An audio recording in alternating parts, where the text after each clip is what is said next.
Hi, welcome to Lockdown Self-Defense. I'm Ben, this is Brandon. Today we're going to talk about the sucker punch to protect you against something like this. Okay, let's break down what a sucker punch really is. A sucker punch is going to take you by surprise or when you're not looking. Now there's two ways that you can get attacked by somebody physically if they don't have a weapon. They're either going to try to tackle you or they're going to try to strike you.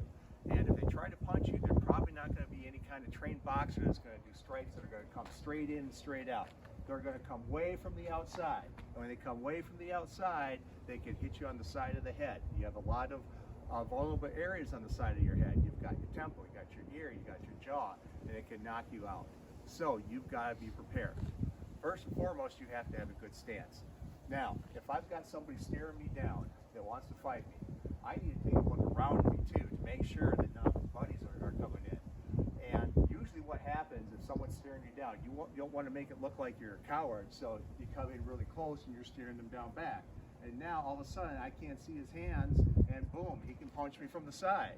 And I'm not in a very stable stance either. He could just push me and I could fall backwards. So I want to have a good stance. I want to take one step back so I have a more stable stance. Even if I get pushed, I'm not going to fall and hit the ground. I'm not going to go in too wide of a stance. Now I'm going to be on the surfboard. I'm just going to be in a decent stance. I'm going to keep some distance too, because the closer I am, the more chances that I could get hurt. So from here, I'm going to try to keep him at bay. I'm going to try to make sure that I've got that distance. Even if he tries to strike me from there, he's going to have to step in and I can back up and get away from him. Okay, so make sure that you've got that distance and you're looking around. Now the next thing is I need to see the whole person. If I'm in close like this, I can't see the whole person. All I'm doing is looking right at his face. I can't see what his hands are doing. If I'm stepping back here, I'm not going to be totally focusing on his eyes. I'm going to be taking a look at where his hands are at and what he's doing. I'm also going to take a look around me to see if he's got some friends coming in. So let's break down what the sucker punch looks like in slow motion, and so you can see everything that this person does before he throws that punch. Notice before Brandon throws that haymaker, he turns his head and his body towards the direction it's going to go. He gets all his momentum into it. Now you can see his hands, and you'll be able to see his hips turn more as he throws this haymaker. He turns his whole body. Now you see the whole person. You're going to see the shoulder shift. You'll see him turn his body, turn his hips, and he'll turn his leg to try to get all his momentum into that punch.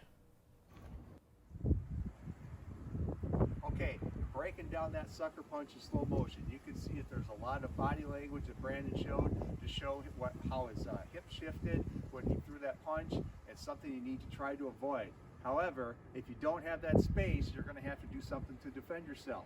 So if Brandon throws that haymaker punch, now if I just put my arm out like this and try to block it, he could still come through and he could still strike me. The best way to do this is to do a cover up. As he throws that strike, I'm going to cover up like this. I'm going to lean into him slightly as I do it. Now as I lean in slightly, he's not able to strike me, and I'm covering up, putting my hand right behind by my ear, and as I cover up nice and tight like this, okay, even if he comes straight in, he's going to hit my elbow. So as that sucker punch comes in, I'm going to cover up, and now I'm not going to stop from here. I'm going to do some kind of counter. So I'm going to do maybe a palm heel strike to the chin, or maybe a punch to the chin, and I'm going to get away from this person.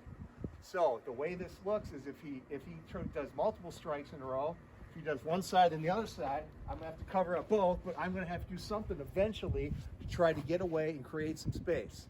Now when I do some counters and try to create some space and get away, I'm not just going to turn my back on this person. I'm not just going to walk away like this, because he may not be done yet. If I just walk away, then he could do something to me as I'm walking away, or his friend can come over. So you need to keep your space. You need to be aware of your surroundings. Okay, so here's some takeaways from this sucker punch episode of Lockdown Self-Defense. First and foremost, make sure that you create some space and you have a good stance. Second, make sure that you can see the whole person. You can see where his hands are. Third, if you do have to defend yourself, make sure you do a cover up. Cover up and counter. And last, as you walk away or try to get away, try to get away fast, and make sure that you see where they're at as you're getting away. Thanks for your time on Lockdown Self-Defense. Hopefully you enjoyed this.